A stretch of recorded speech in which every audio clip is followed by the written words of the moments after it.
Currently সে definitely মাঠের থেকে মাঠের বাইরে চলছে। আমি ওনার ইয়েটা বলবো যে আমি মনে করি যে পার্সোনালি মনে করি ক্রিকেটের অ্যান্ড ফুটবলের মধ্যে কম্পারিজনটা হওয়াটা ঠিক না। ওকে, কারণ হ্যাঁ ডেফিনেটলি ইট ইজ, মানে ধরেন আপনি যদি বলেন ওয়ার্ল্ডের 7 নম্বর টিম আমরা, হ্যাঁ, ফুটবলে 7 নম্বর টিম করতে কিন্তু হতে কিন্তু এটা নেক্সট টু ইম্পসিবল এই রাইট দিস মোমেন্ট। আমাদের ফিজিক বলেন, ইনফ্রাস্ট্রাকচার বলেন, সব কিছু আমরা একটু কিন্তু ওই দিক দিয়ে অ্যাডভান্টেজ পজিশনে আছে। আমি যদি ফেয়ারলি কথাটা বলি, কিন্তু কথাটা হচ্ছে যে আপনি ক্রিকেট তো আপনার আপাতত দৃষ্টিতে ডেফিনেটলি ভালো চলছে, কারণ উনি যেটা বললো যে আমাদের টিম পারফরমেন্স, হ্যাঁ ঠিক আছে, ইটস আপ অ্যান্ড ডাউন, কিন্তু আমরা we are able to compete, বুঝছেন, যে able to compete with let's India, Australia,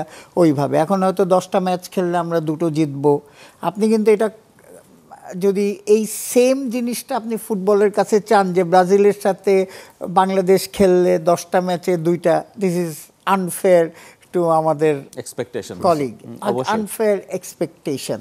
কিন্তু পপুলারিটি আমাদের অ্যাকচুয়ালি দেখা উচিত দুটো ভাবে আমি মনে করি। একটা হচ্ছে দর্শক, আর একটা হচ্ছে কতজন খেলছে।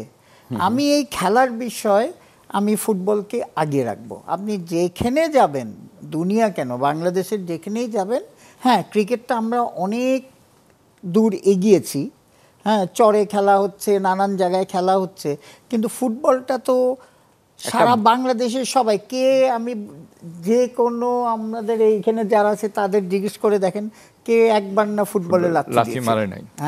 So that is the actual scenario. আর আপনি চলার মতো বলছেন যে এটা তো একটা কন্টিনিউয়াস প্রসেস। হ্যাঁ, আমরা একটা লেভেলে গেছি। হ্যাঁ, ধরেন ওই যে 2000 সালে যে লেভেলটা ছিলাম তার থেকে আমরা একটা লেভেলে গেছি। আমাদের বিশেষ করে আপনি যদি বলেন অ্যাকচুয়ালি আমরা হাইস্ট লেভেলে গেছি কিন্তু আপনার আন্ডার 19-এ, হ্যাঁ ওই পর্যন্ত we are actually performing very well.